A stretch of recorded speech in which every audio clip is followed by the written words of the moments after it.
the sea, once it casts its spell, holds one in its net of wonder forever. So we are in a random cafe here in Bali at the moment, and we had a pretty good conversation there while we had some eggs Benedict, and Quinton had like a acai bowl or whatever. Yeah, Amazing. like a fruit bowl. What an awesome meal we just had.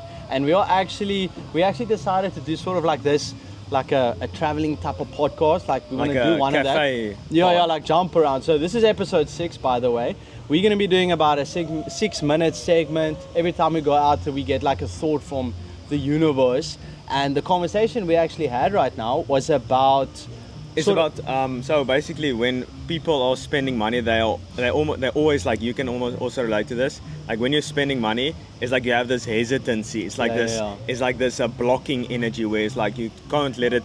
It sounds super spiritual and like, but the more I realize, longer I'm in business, the longer I've just experienced life, it's all just like an energy game. Like even Nikola Tesla said, if you want to understand the universe, think in terms of frequencies and energy, and this guy is like a master entrepreneur, just a very successful guy. So when you're spending money, it's like you need to just let it flow through you, and through that, why is money called currency? It's like it's a current.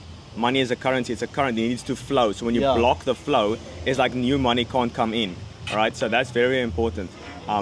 Because for example, like we were shopping, and I actually told Andro like it's difficult for me to justify the price of this raw cheese. And he basically just told me that, by withholding myself from purchasing that, I am unconsciously putting like this limiting belief and like this fear of money, which is that in of itself is going to create a lack of that thing in the future. And so I actually wrote this yesterday on Instagram. I said, true happiness is to enjoy the present without anxious dependence on the future. And I would say that ties very well in with the thought we're speaking about right now. And I would say that's like the number one thing that is like the leading factor in, I always want to say like, at least in the start of success, is by not being anxious about the future and to be able to operate out of a presentness without that fear of, am I gonna make it? Am I good enough? Whatever. And I would say that is where networking and surrounding yourself with, 5 very good people that are aligned with your future helps tremendously, because your environment will create your reality. So if you're in an environment that limits your beliefs and that basically keeps on reinforcing your own limiting beliefs and your own self-doubt, it's not impossible to work through that, but you're going to make it so difficult for yourself.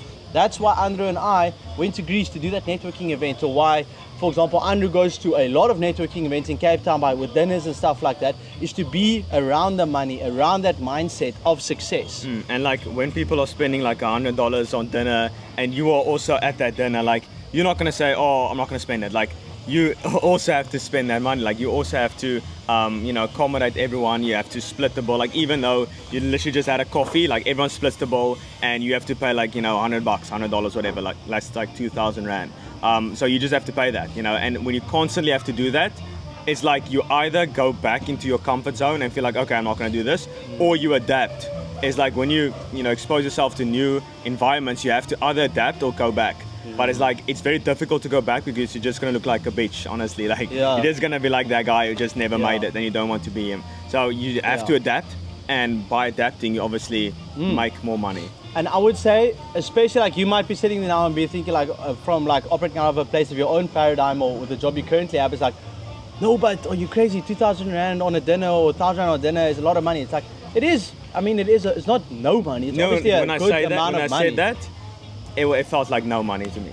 Yeah. So that's a completely different perspective, Now maybe 2 years ago, it was like 2,000 Rand, that's my entire savings. But now it's like, that's normal. And so, but I would definitely say that it only helps and it only works if you actually adapt in a positive direction. So if you just go out and just spend money on these dinners, but you don't actually then operate out of that place of discomfort to make more money by increasing, investing or getting new avenues of cash flow, whatever, then you're just spending 2,000 Rand on a dinner that you can spend to, pay your rent for your family or whatever. Like, that is also stupid then. So there's definitely a fine balance between that.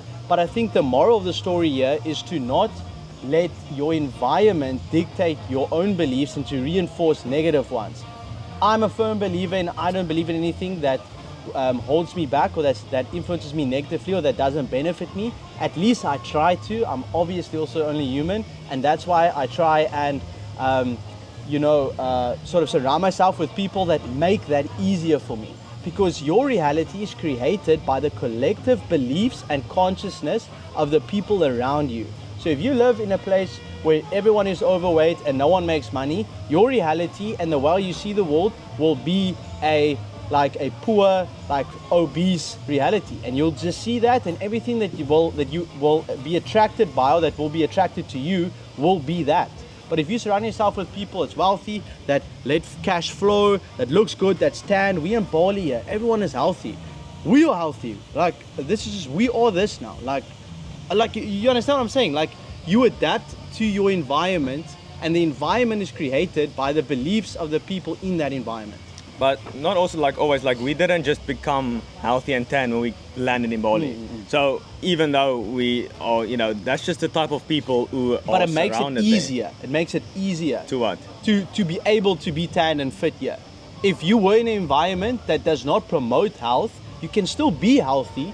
There's just going to be more friction. Yeah. And so if you're not prone to be extremely disciplined or push through friction without any hesitation, like fine.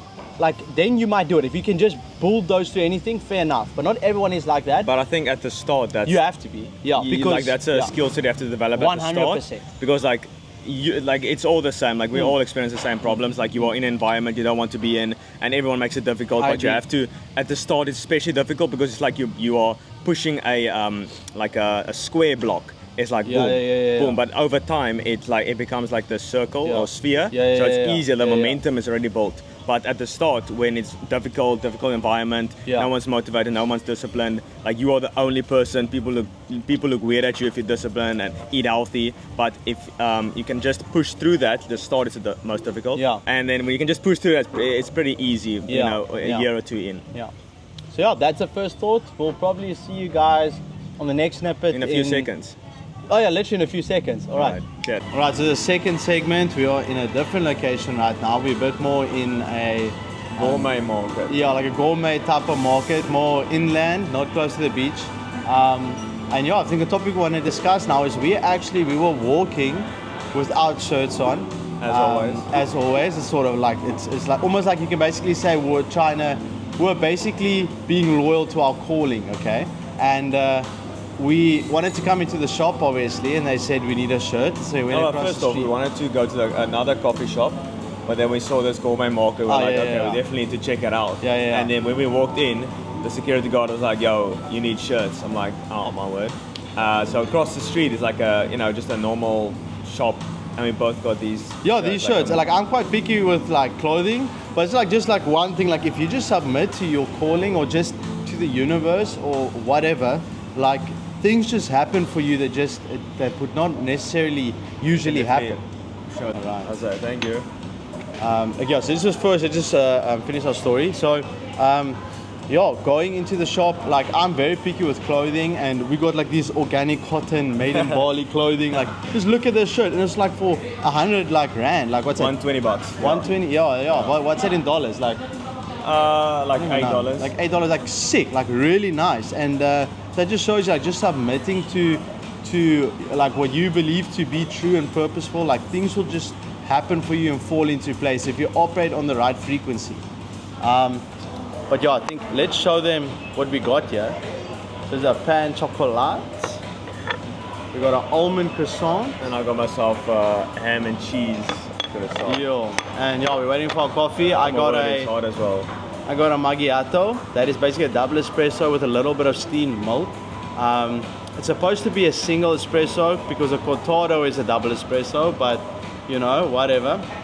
I'm not gonna hate or educate them on their coffee lingo, but this market is actually awesome. We got some water as well.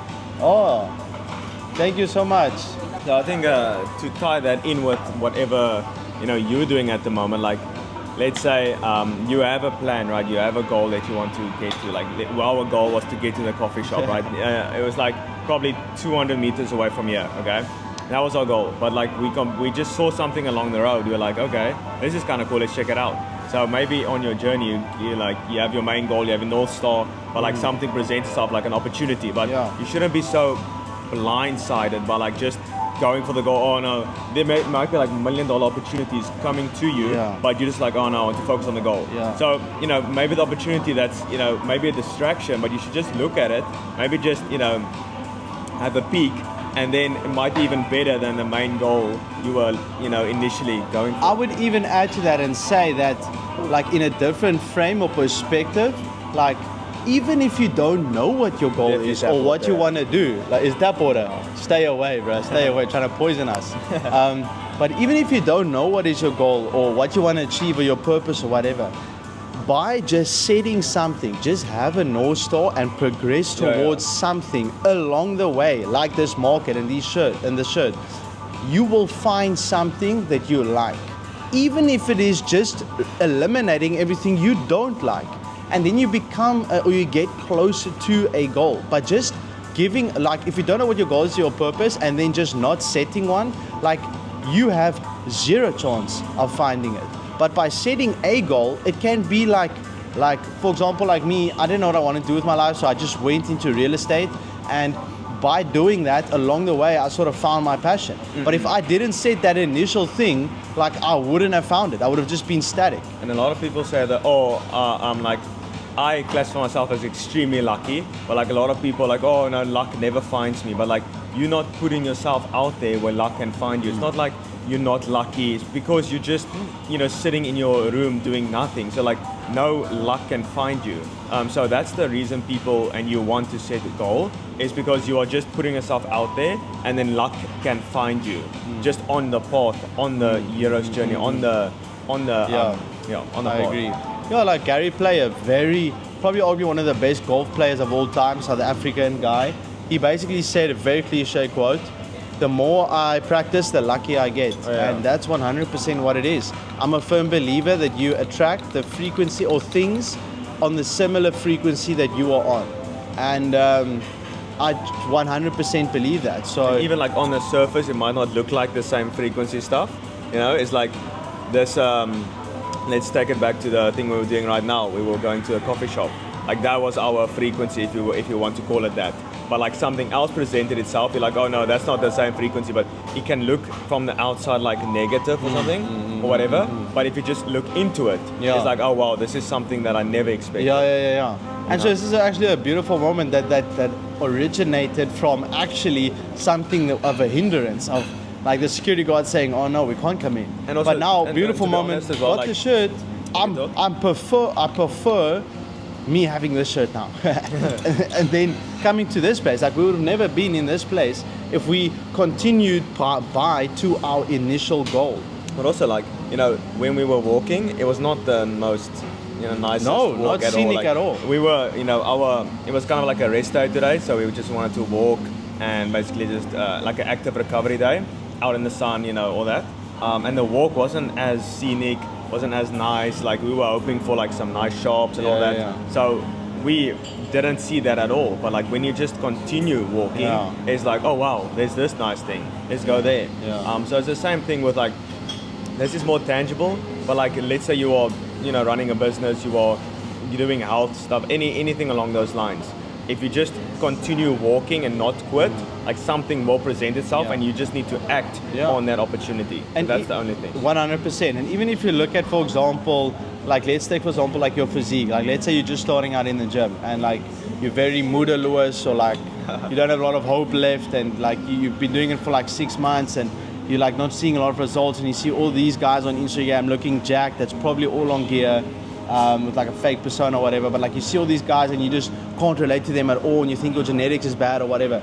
Like, even if your genetics is bad, and like, even if everything works against you, the only way how you can guarantee yourself to not improve and look better is to just give up. So for me, I I don't prescribe that anymore, but I always felt like a little bit like I had bad genetics. Even if I do, I'm brainwashing myself to saying like, no, I don't claim that energy. I got the best genetics. Benefit you by saying? Yeah, 100%. So number one, don't claim anything that doesn't benefit you. Number two, it's not going to help you in any way, shape or form to sort of live in that essence of, I can't improve, I'm just going to give up or whatever. Like, just continue, just keep on doing it, and after 3 years, you'll be in a better position. And now I'm in a place where I look so much better, I feel so much better, I'm operating up a better frequency and place because my younger self decided not to give up when that first hurdle sort of presented itself. And I would say that's the only way important. to lose, like literally the only way, it sounds so cliché, but to quit. Like that's the only way. Yeah. So if you quit, that's how you lose. But if you keep going, winning is inevitable. It might just take some time, but like it's literally inevitable. And also, I would say the goal is not to, for example, run 10 kilometers. The goal is to become a runner. I would say that's also a very important perspective to keep in mind. It's like, it might be like a North Star goal, like have like, I want to run a marathon or whatever. But the goal is not to run one marathon. The goal is to become a runner. And that's the same with like exercise or gym or like all these things. And then the activities become like just how you are. Yeah, and then you it's are that thing. And then also that is the success. I'm a big, especially like this year, I've really been trying to sort of change the North Star or the goal to not a specific physique or a look or whatever, but the actual activity of it. Like, for example, success is not to be 8% body fat and super strong. The success lies in actually doing it every day. So going to the gym that day, like, oh, you're successful. That's what it is. It's not one day when I get this one thing, then I'll be successful. It's like, no, because then you'll just continue and your North Star will just increase. Like, you'll always want more. And so I think it's very important to change that perspective into more like action-based goals. Yeah. It's like if you take the action, then you are successful. Yeah. Because the outcome will just be a natural byproduct of that. I agree. So I think it's good to wrap that up. Second segment, number 2. Yeah, I want to eat this. Yeah. All right. We catch you guys in literally a few seconds. Bye-bye. Welcome to the next segment of the traveling podcast. We are here on rooftop bars. Absolutely amazing views, amazing atmosphere. Just very, very cool. So we had this thought. Where was that? It was literally like this afternoon. We were actually walking on the beach, and we actually slipped into we were also at a beautiful resort thing on the ocean. We were just looking out. It's a random Monday today. Like it was 1 p.m. We were like sitting there, which like, what is this, And I was trying to analyze the situation, and we actually came on this topic that actually made a lot of sense. And also we wanted to film it, but we didn't have didn't have the camera equipment. And so it was basically like just the universe to tell us, okay, we need to be present in that moment. Like, fair enough. Now we got the camera rolling. So, what we're talking about is the goal is not necessarily, and I personally don't believe this should be the goal. It's not necessarily to travel the world or to have to be in places like this or have a nice car, whatever. It's the goal should be to have the freedom and the ability to do so. That is the goal. The freedom is the goal, not the actual thing. Because if you're going to be, sort of just focusing on this goal, when you actually get to a place like this and experience something amazing like this, or be in a resort or travel and go to Bali, when you're there, it's going to be a bit underwhelming, especially when you get back home. And it's like, oh, is that the goal? Is that what I was working for? And then you almost go through like this quarter life crisis, was like, I was working, even though it's good to have that crisis or whatever. Yeah. That's when most people have like this midlife crisis where it's like 50 and it's like, okay, I thought this was the goal. It's like, I'm not happy, I'm not fulfilled. It's better to have that early in your life, where people call it a quarter life crisis, where it's like, okay, I've achieved all the goals I said would make me happy, but it's like, this is not it. So as Quinton said, it's the freedom to be able to do that. It's like when you want to travel, it's like, I have the freedom to do that. That's when people talk about, I want freedom. It's like, that's what they're actually talking about. It's not the actual activity itself, it's the behavior. That's the thing. This realization is what you realize after your quarter life crisis. This is the answer to that. So we are saving you time. Don't even go through the quarter life crisis. I think it's still good to go through that. I think we also talked about that. It's like, you can't say money won't make you happy if you're broke. It's like you need to acquire that privilege. Yeah, for sure. So I just think this is such a crazy experience, and to just like work through this topic was, this was quite, because it makes so much sense if you think about it as well. Don't chase material things. It's all, and it's so cliche. It's a process. It's the building. It's not the destination. It's the journey. But it really is that, because going back home now, it's not like I know this is not the final thing, or like I don't feel like, you know what I mean, like the goal was not I'm coming to Bali and whatever. It's the freedom, the lifestyle I built to be able to do this. That was the goal. Essentially the goal is to be able to do that. Yeah. I think the first time I realized this when I was in Greece. That was like the absolute peak of human existence, And then when we got there, it's like best mansion, best view, probably in Greece, literally. Yeah. And it's like people work their entire lives for that. And then we basically got there. Obviously, it was absolutely amazing, like best experience ever. But like, it's not the true fulfillment. I know some people get fulfillment from different areas, but I get fulfillment from actually knowing I gave my best. That's all, like regardless of the output. I know when I, especially back home, when I put everything on the table, I just worked my absolute hardest. I did everything I wrote down. I did all that, checked all the boxes, and then I go to sleep proud. Like that's my form of fulfillment. A lot of people get fulfillment from the actual result. It's like, okay, actually making the money and getting the check in your bank account. Like people get fulfillment from that. But like once you get to a stage where that's like the normal occurrence, is like you get, or me personally, I get fulfillment from doing the actual work.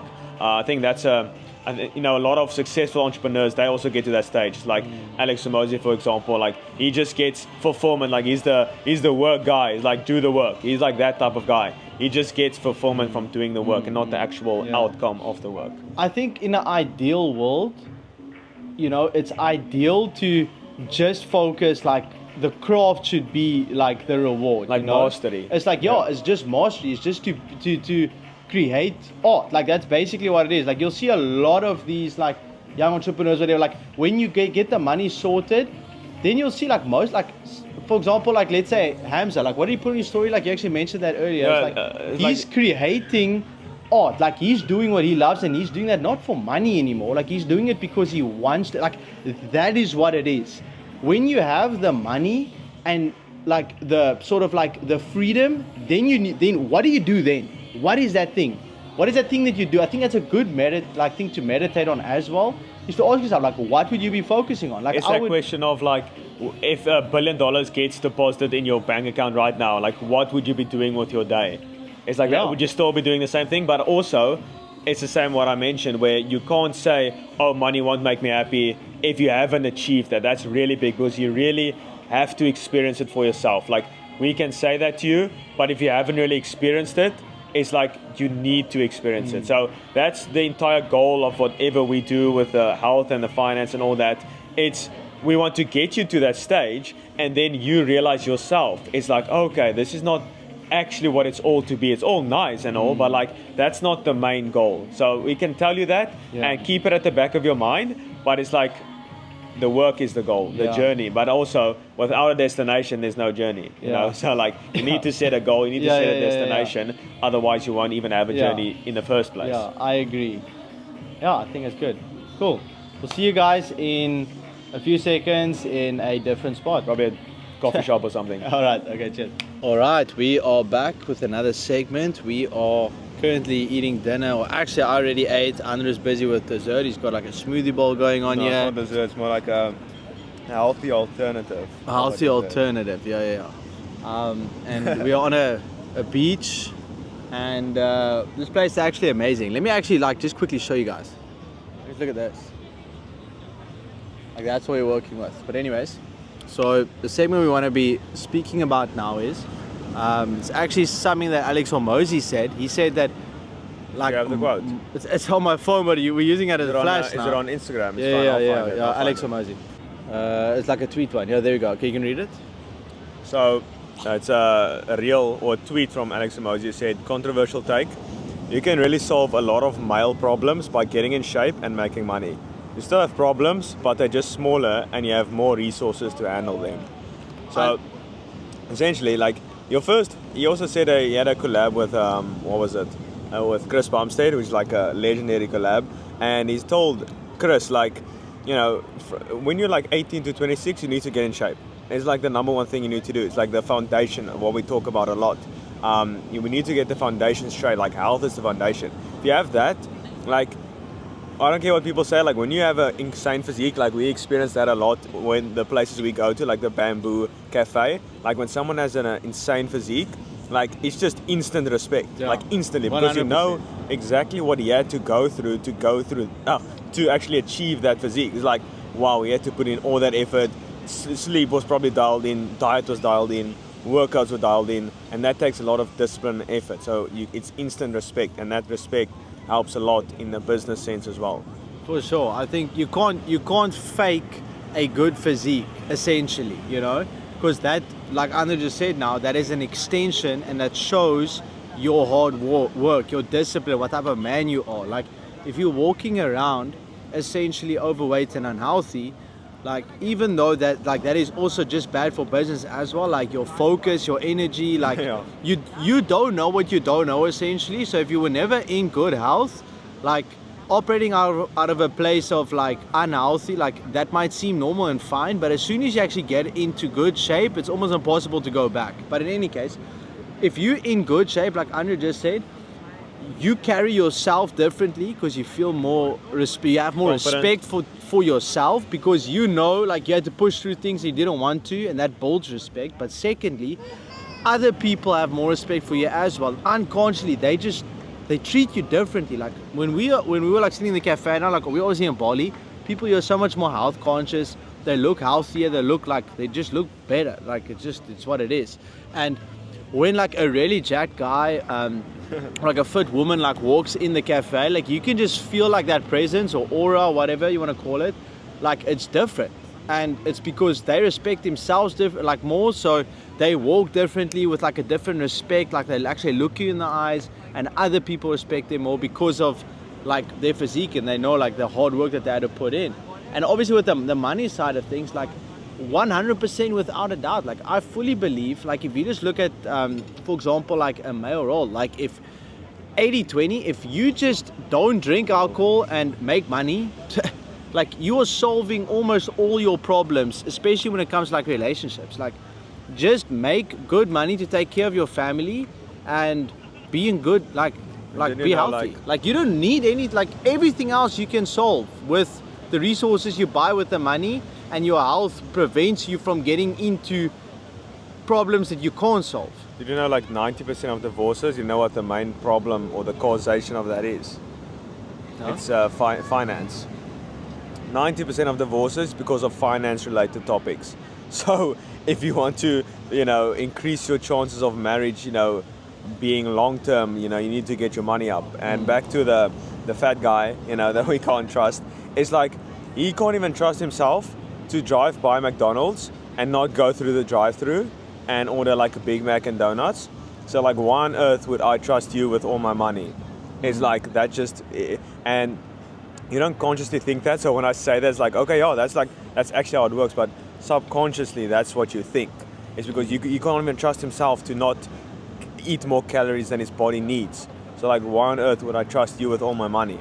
Yeah. So like, I don't do business with fat people. It's like, what do you mean? You need to take care of yourself, and that obviously reflects as well in your business. Yeah, I'm definitely obviously a big believer in taking care of yourself and health protocols and stuff like that, but I truly 100% believe that you will increase the quality of your life exponentially if you focus on your health. And it's not even difficult, bro. Like, obviously there's some insane like protocols and like small things like you can really get into, but like health doesn't have to be complex. Making money also doesn't really have to be complex. Like Andro talks about it a lot. Like the big thing is just to learn from people that have already been where you want to go, and basically just continually doing that, and then just being like very consistent with that. And like health is like also very similar. Like if you want to be healthy, look good, you know, like go and learn from a teacher that has already walked that road, that has spent time to get the knowledge, and then you just obviously pay to not spend time to gain that knowledge. You just pay for the knowledge. So get a good teacher. And it's so easy, and it increases your life 100%. Yeah. Is there anything else you want to say about that?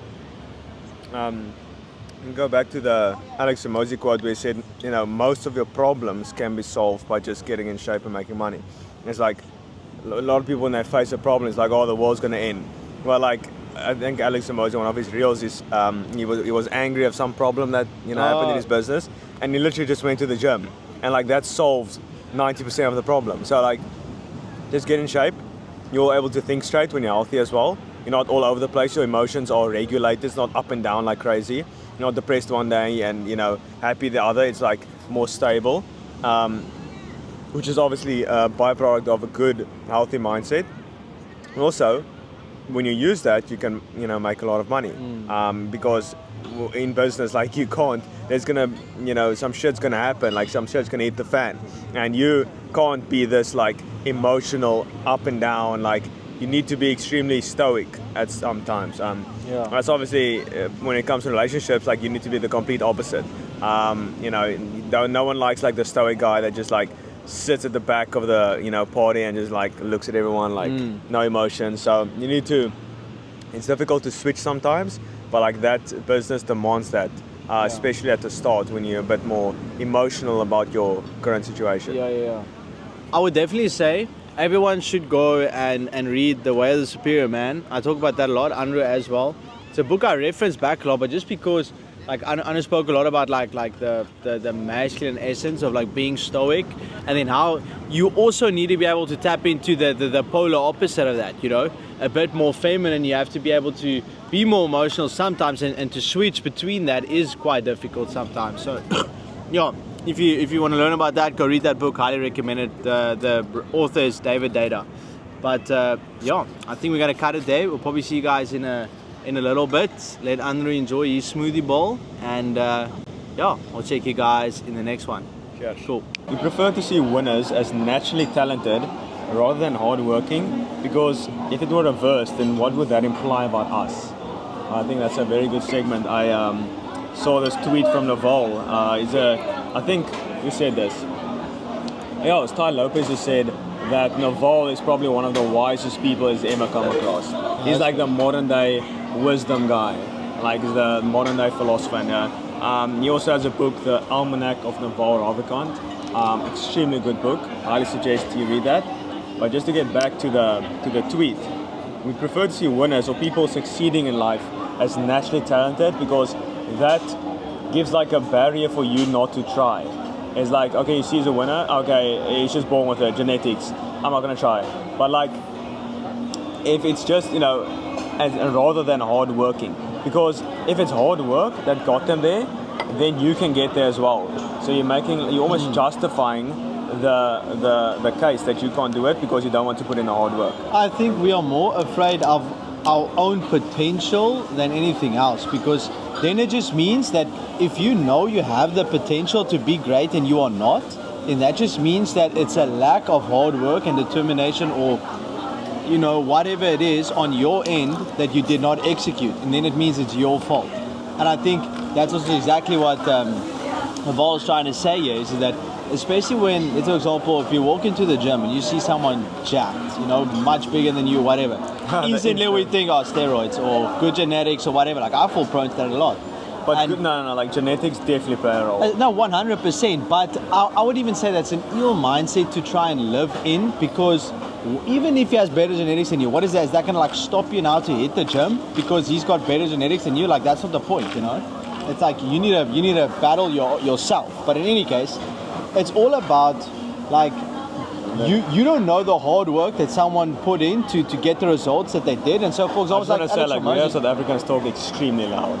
I don't think we're not speaking too loud. Extremely loud. It's like a South African thing.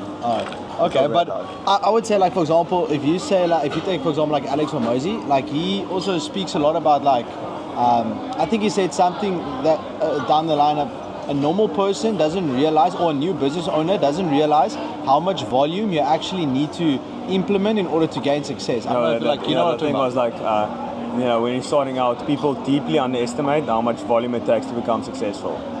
It's like, well, this comes back to the hard working thing, right? It's not like, oh, he was just lucky. No, like you create your own luck by working hard. You put yourself in the right rooms, and that takes hard work. Okay, you think, oh, I'm sending like 5 emails a day. I'm putting out content. I'm sending like 20 DMs a day. Like, where's my clients? What if it's like 100 DMs a day? What if it's like 5 pieces of content every single day? It's like the bar is just so much higher. And Alex and Mosey also had a chat with a billionaire, and they recognize it very quickly. Billionaire is starting to get into content. Obviously made a lot of money, but now he wants to spread his message type of thing. And then he asked Alex and Mosey, because he's obviously good at the content side. It's like, how much, what's your content strategy look like? And then Alex asked the billionaire guy, so how much are you posting? He's like, oh, once a day, on my Instagram, Reels, TikTok, whatever, YouTube Shorts. And then Alex is like, oh, we post 20 a day. And then the billionaire guy was like, thank you. And then he walked away. He just completely reset the bar of what it took. He didn't say, oh, like, no, that's impossible. Like, he just said, thank you. And then walked away. Or like, not like that, but like, he says, thank you. You've reset the bar of what is required. Yeah. And to go back to the last part of the tweet as well, and he said, Naval said, because if it were reversed, what would that imply about us, right? So if it's actually just the hard work, and it's not that they are naturally talented, it's just the hard work, it means that you can do it. And if you haven't achieved that yet, it's literally just your fault.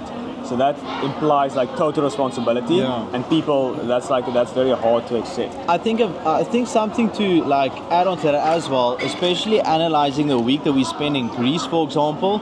Like just my experience around a lot of these like high-level entrepreneurs, or so like just spending time around these people. The biggest difference really is just the amount of time they spend working.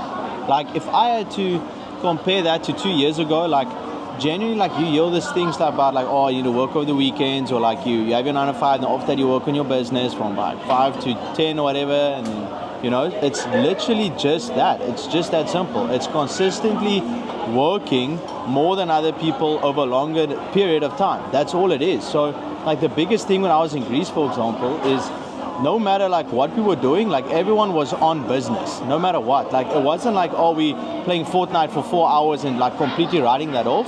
Maybe there's a time and place for that, but the trade-off then is that you are thank you so much. Is that you are trading that time and basically killing that time. Whereas your competition, for example, the people that are winning right now, they just don't do that. So it's just a question of what are you valuing? You need to figure out the price, and are you going to pay the price? That's all it is. Like Alex Hormozy talks about the price tag of things, and you just need to identify what's the price tag of something, and then are you going to pay that price or not? And that's all it is. It's like if you want to get 100% for your test, you need to put in 50 hours of studying. Okay, if you put in 50 hours of studying, you'll get 100%, like sort of. But if you don't put in that 50 hours of studying, then the trade-off for that is you have 50 hours to do whatever you want to do, play games or whatever, and you just won't get the marks. So you didn't pay the price and you don't get the thing. I would say on a completely different note, when you get a glass, okay, they're giving you lemon for a reason. Squeeze this thing, bruh. Like you wanna get electrolytes in your drink, okay? That's what the lemon is for. Is to add some whoopsie. Oh my god. Is to add some electrolytes to your drink, okay? Because we got some. I think this is spring water, so this is good quality water. But usually the water doesn't have any like minerals in or electrolytes, so you're actually dehydrating yourself. So always squeeze the lemon. And this guy also said as well, people would rather believe it's unattainable than work hard to make it possible. If you think you're just unlucky, it takes away the burden of taking action. Yo. If you just think you're unlucky, it takes away the burden. It takes away that, or like that guilt and that, you need to take action type of thing, like that feeling. It just takes that away completely. You basically just want to escape the pain and the suffering that you need to go through. But that's actually all it is. It's just you just need to go through that pain. So I think that's a good segment for now. I think let's. What do you think? That's good. Obviously, come up with more ones as we come along. I don't know which one is this like. I think it's like the sixth? fourth or fifth. fifth one, I don't know. Let's actually turn this around and check us where we are. Look at this. So yeah, we're eating dinner. We actually came to a place that is actually serving reasonable steak here, so I'm just trying that out. No, we're gonna get scammed, yeah. Yeah, I don't know. Like this steak, we'll see. But yeah, in any case, we'll see you guys in the next segment in like literally 1 second. Choose your suffering. Every day we have the option to choose what we endure. It's better to suffer under work that brings true progress than to suffer under the conditions resulting from no progress at all. And so I think what this basically just means and indicates is that suffering is inevitable in life.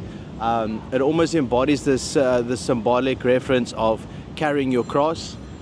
It's bearing your cross up. It's like burdening your responsibility and pushing through that. The suffering is what inevitably will bring you results. I mean, if you look, for example, at what gives the initial value of a six-pack, it's the increased, well, I would also say it's the lack of other people having it, but that is the byproduct of the amount of friction or suffering to get to that thing. So the more suffering there is to something, the less there is of that thing, and the more value it will be, the more valuable it will be. I think the Buddha said as well, like, life is suffering. So like either way you will experience suffering, and just you need to choose the one you want to go through. It's like either now or later, but usually the one later it comes with regret as well. So that's also you need to take into account. And I read this interesting quote from, well, not a quote from Buddha, but like he said, that I read to you as well, is like one guy asked him, like, how do you get happiness? But like he asked, I want happiness. And then Buddha said, you want to remove I, because that's ego, right? The I. And then you want to remove the word want, because that is desire. And then you are left with happiness. So if you just remove the ego and the desire, you are left with happiness. That's not, really on topic, but I think it's still very good to share. Yeah. I mean, I think what ties well into that as well is if you look at, for example, your goal and your circumstances, both of those things can be seen as a metric to be used for sort of, let's say, happiness now.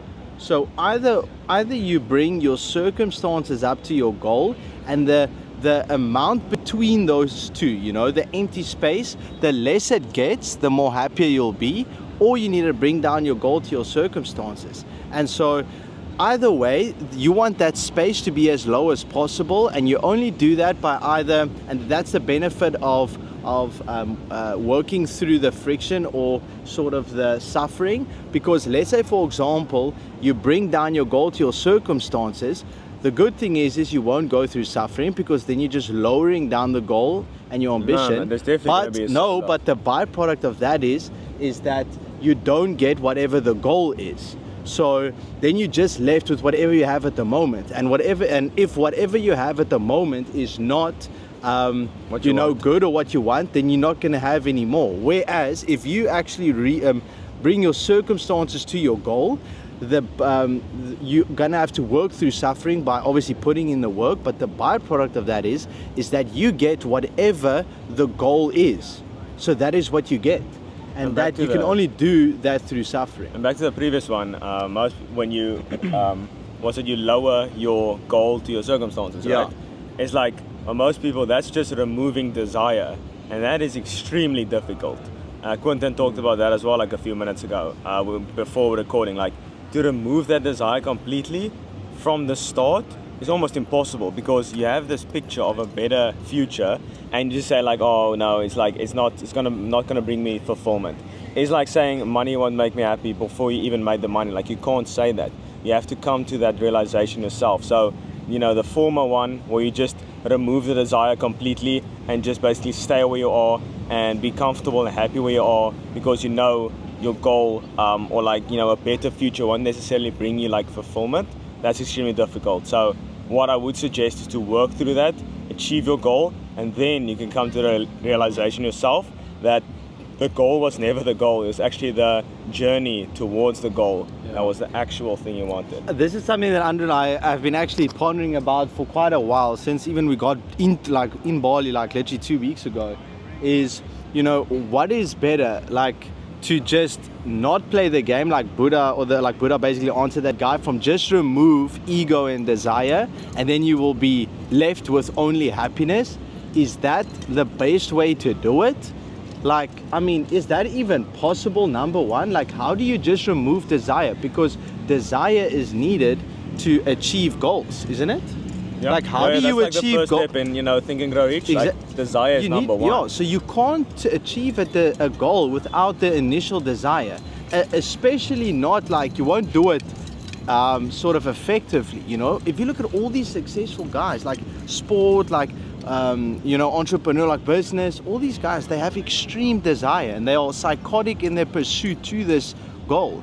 Whereas, spiritual, like happiness, everything is all about dropping that desire, dropping the ego. And I think it's almost like a balance and a blend of those two things, which is sort of where you want to be at. And it's almost like when you're in pursuit, when you're busy working, be ruthless in your action, be ruthless in your desire in achieving. And then when you're sort of not working, to be completely present and detached, and to be there in the moment, grateful, detached from your ego and your desire, and then to just sort of be. And that's sort of where the balance comes in, and that is sort of what's the most difficult thing like in the world, is to have balance. To work between 9 and 5 and then after just completely stop and just be with your family. It's almost like Andro and I spoke about that thing like in the first or second podcast. It's like, it's easier to be completely psychotic and go like sort of monk mode for 3 months and then just completely like just work and lose yourself in that. And it's also very easy to just like chill 100% and just like be in the moment, like just party. But to try and balance both of those things combined in one day continuously, that's almost impossible. Yeah. And I think that's what it is. I think that's where it lies. I think I also put out an Instagram post like with Greece. I think the caption was, in between ambition and gratitude. Like, that is the spot you want to be in. Still have gratitude for what you have right now, because Naval also said, like, if you can't be happy with a cup of coffee, you won't be happy with a yacht. Yeah. So like, if you can't wake up in the morning and appreciate that coffee with the smell and all of that, you will never, 100%, you won't be happy with a sports car. 100%. You won't be happy with a hotel or like anything like that. I also think it's not bad to dip your toe every now and then, like during the day, a bit more into the like sort of what do you just say, like gratitude and ambition desire? And gratitude. Yeah, to dip your toe a bit more into ambition, like let's say in the morning while you work, and then to dip your toe a bit more into the sort of gratitude a bit later during the day when you sort of with your family. I think it's all about being conscious about the scale of those two things, and then just sort of balancing it out where it's needed, because I think that's a good analogy. I think that's good. But that's very difficult. And then most people, they just completely opt out and just go full on ambition, right? And then some people just go, that's exactly what we're talking about. They go full on ambition, which is easy, right? Or they go full on gratitude, which is also easy. But the balance of both, that's where you want to be at. Because like the monk mode is just full ambition, and then the Buddha way, just being content and all that, that's full on gratitude. But like with that, there's trade-offs with both. If you just do full gratitude, you're not going to achieve any great things really. You're not going to build a successful business. You're not going to be able to travel as much and explore the world because you won't have the financials for that. And just full on gratitude or like full on ambition, like you will achieve great things, but you won't feel fulfilled on the inside. Like you won't be able to appreciate the food you eat. You won't be able to appreciate the nice things. So what's the point if you achieve all these things, but you can't even appreciate it? So that's why you need to have a blend of both if you actually want to live a good life. Yeah, at least that's the philosophy I'm subscribing to at the moment. That makes 100% sense to me. So this is the last segment of the podcast. We're actually not in a coffee shop at the moment. We are at our stay here in Canggu, right? We wanted to go, but as you can see, it's raining. And I think in this little segment, we'll just talk about our experiences so far, maybe some funny stories we have experienced, and just to wrap it all up. I think, well, first of all, we went for a 5K jog this morning. So we are both still fasted, and we are actually waiting for the rain to clear up for us to walk to the coffee shop to get caffeinated.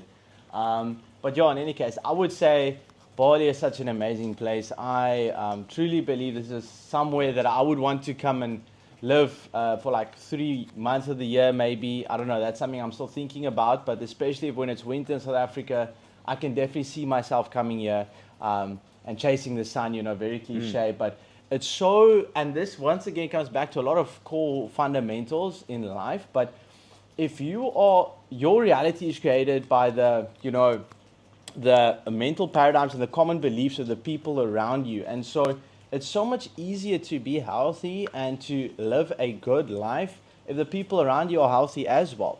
And I mean, like me and Andro, like you can see, like when we are walking around, like, especially like in Uluwatu, where we were first, people are so healthy. Health driven, like the food everywhere. It's almost impossible to be unhealthy. And obviously for us that prioritize our health, it makes sense to be in an environment that promotes that.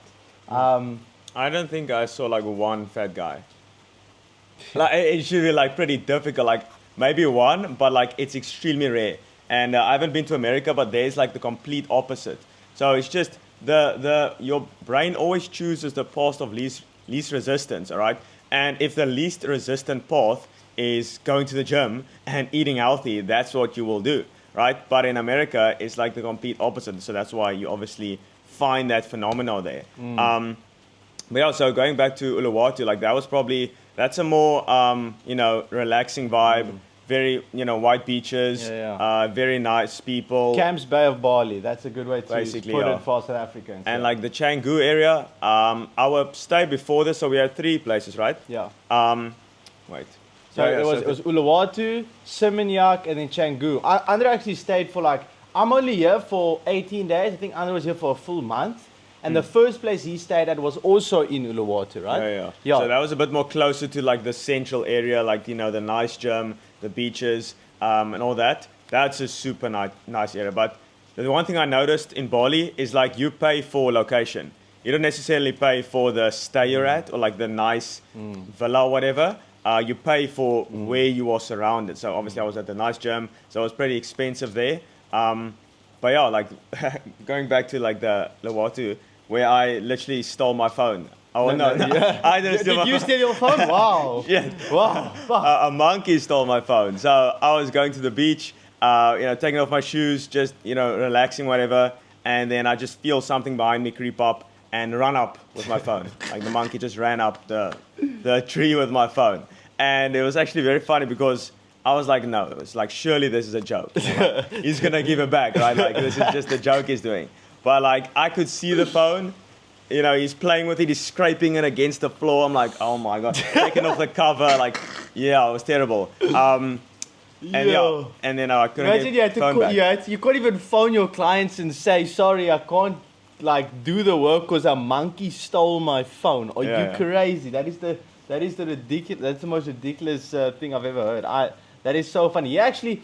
Because like there was like a sort of like a little delay between our communication, because in that moment I was still in Thailand, and so he actually like messaged me or like called me or something, and I was like, what's happening, bro? Like, why aren't you messaging or answering my call? He's like, no, a monkey stole my phone. I couldn't believe that.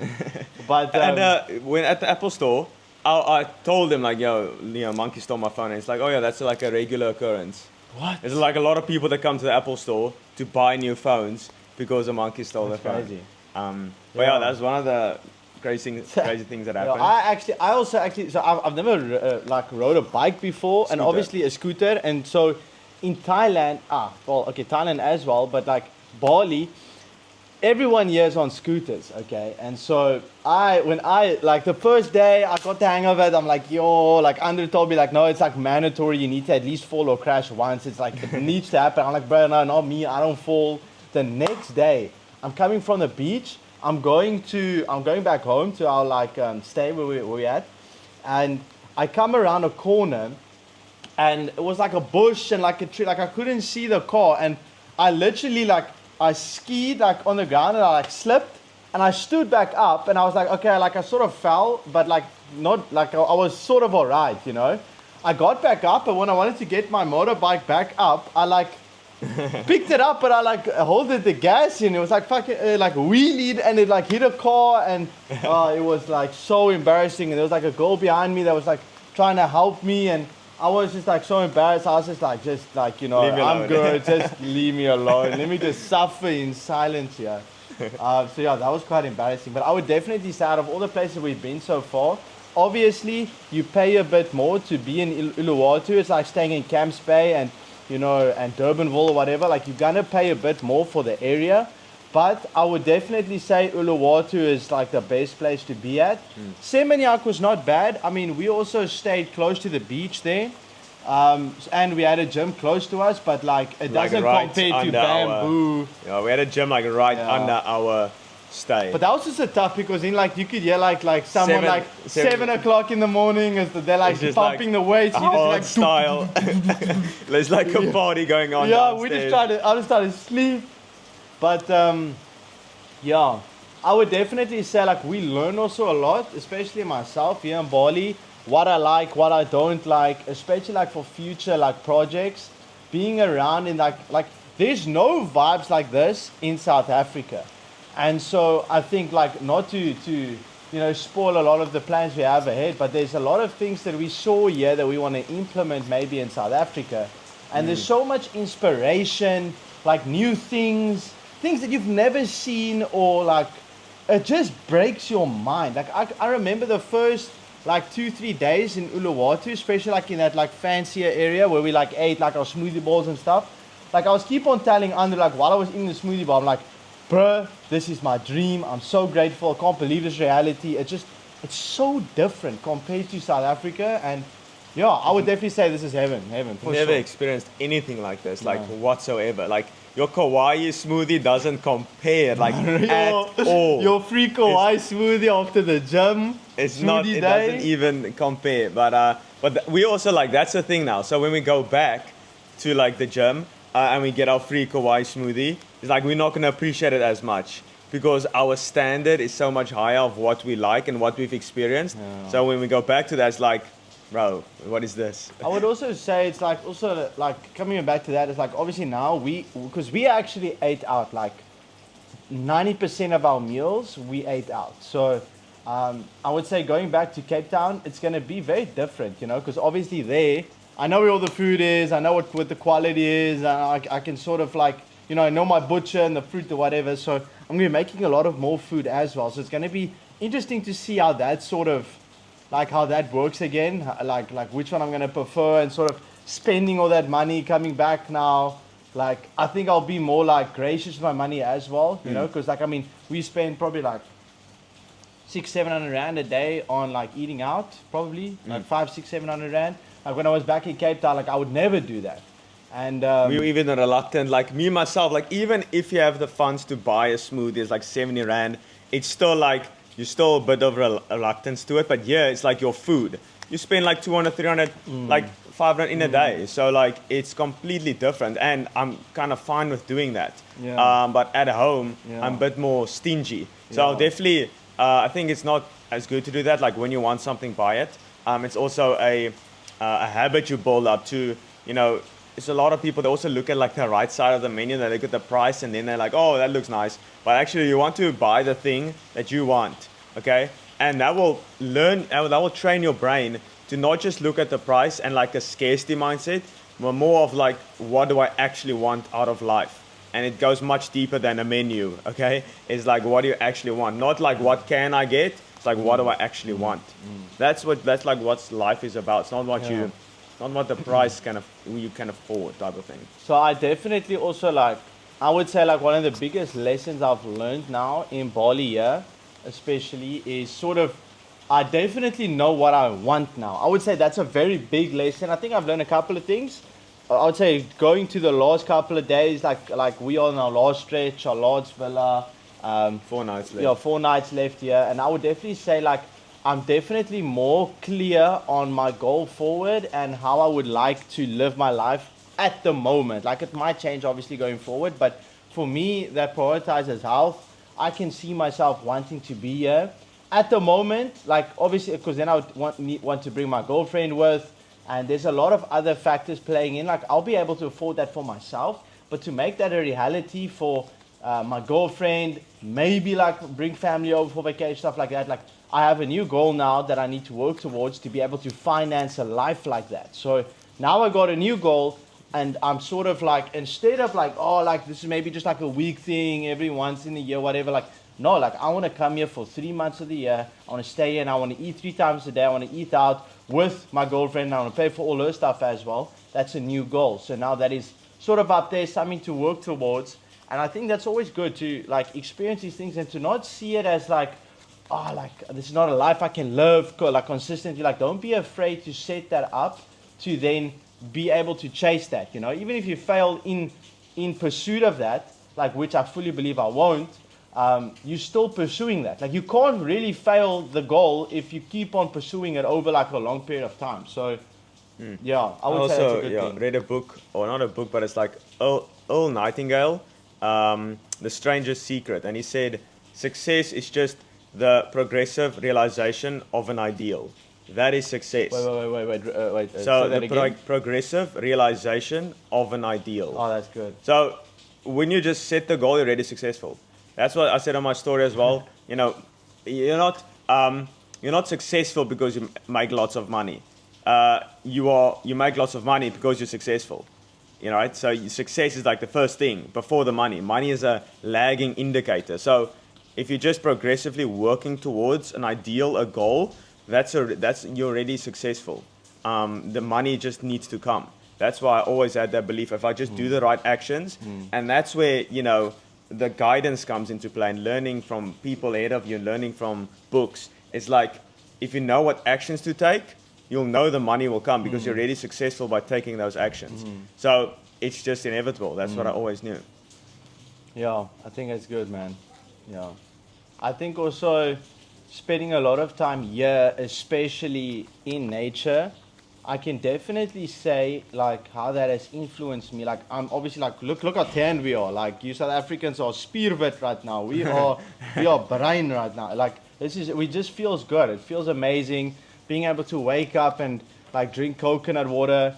Don't drink more than 1 coconut a day. I would say like it has a bit of an effect on your stomach, but like I would say coconut water, like ocean, nature, hit the gym, fasted state, caffeine, do some deep, passionate work, go eat out with people you care about. That's life, bruh. What else do you need? Like, I mean, maybe some smoothie bowl here and there. That's life, and that's. I would say that is really that's what you can do here in Bali. I mean, that's amazing. That's a life I want to prescribe to. And I would say this is a very good action step or like a goal for everyone that's like listening to this. Like, let's say you're younger, 17, 18, 19, 20, 21, whatever. And you're sort of in a life that you don't really want to live, and you think about all these people, like maybe look at us right now and you're like, oh, they're in Bali, like they're living this digital nomad, whatever.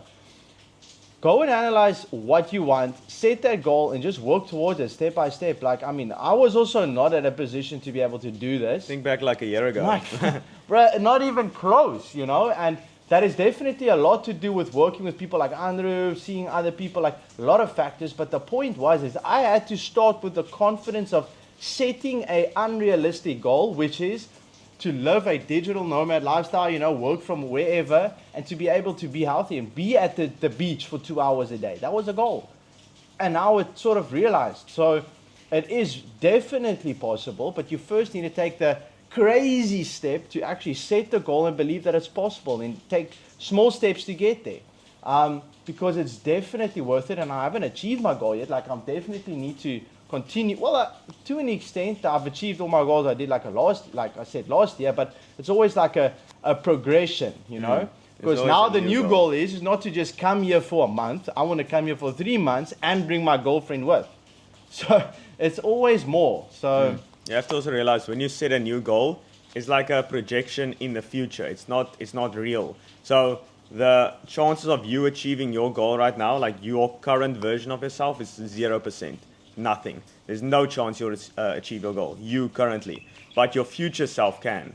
So if you set that goal, you're essentially creating a new identity of someone who can achieve that goal. So you don't achieve goals, you achieve characters, all right?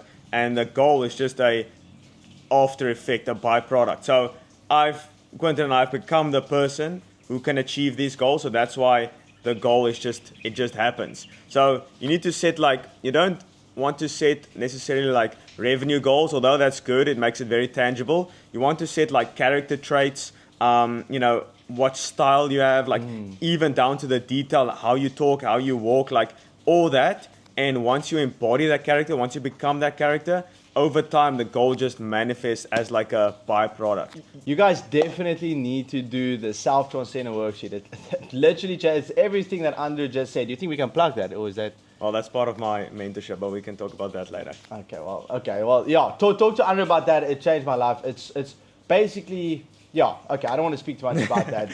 But yeah, it's life changing. Like that's 80% of it.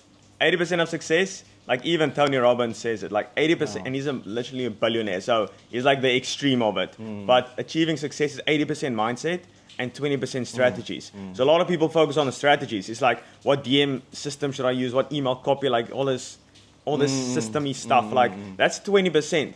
If you achieve 80%, like the 80-20 principle, the 80-20 rule, 80% is mindset. So if you have that straight, you have like the right mindset. And it sounds so fluffy and like, oh, mindset is like, but like that is the thing. If you have that, anything is possible. You can come up with new strategies. You can come up with new tactics because you have the right mindset. So that's the thing you need to focus on. As we said as well, it's like achieving a character. That's all mindset. And then with that character can come up with new strategies and new DM systems and new email stuff and new ads and all that. So that's what it all comes down to. I think let's wrap it up there.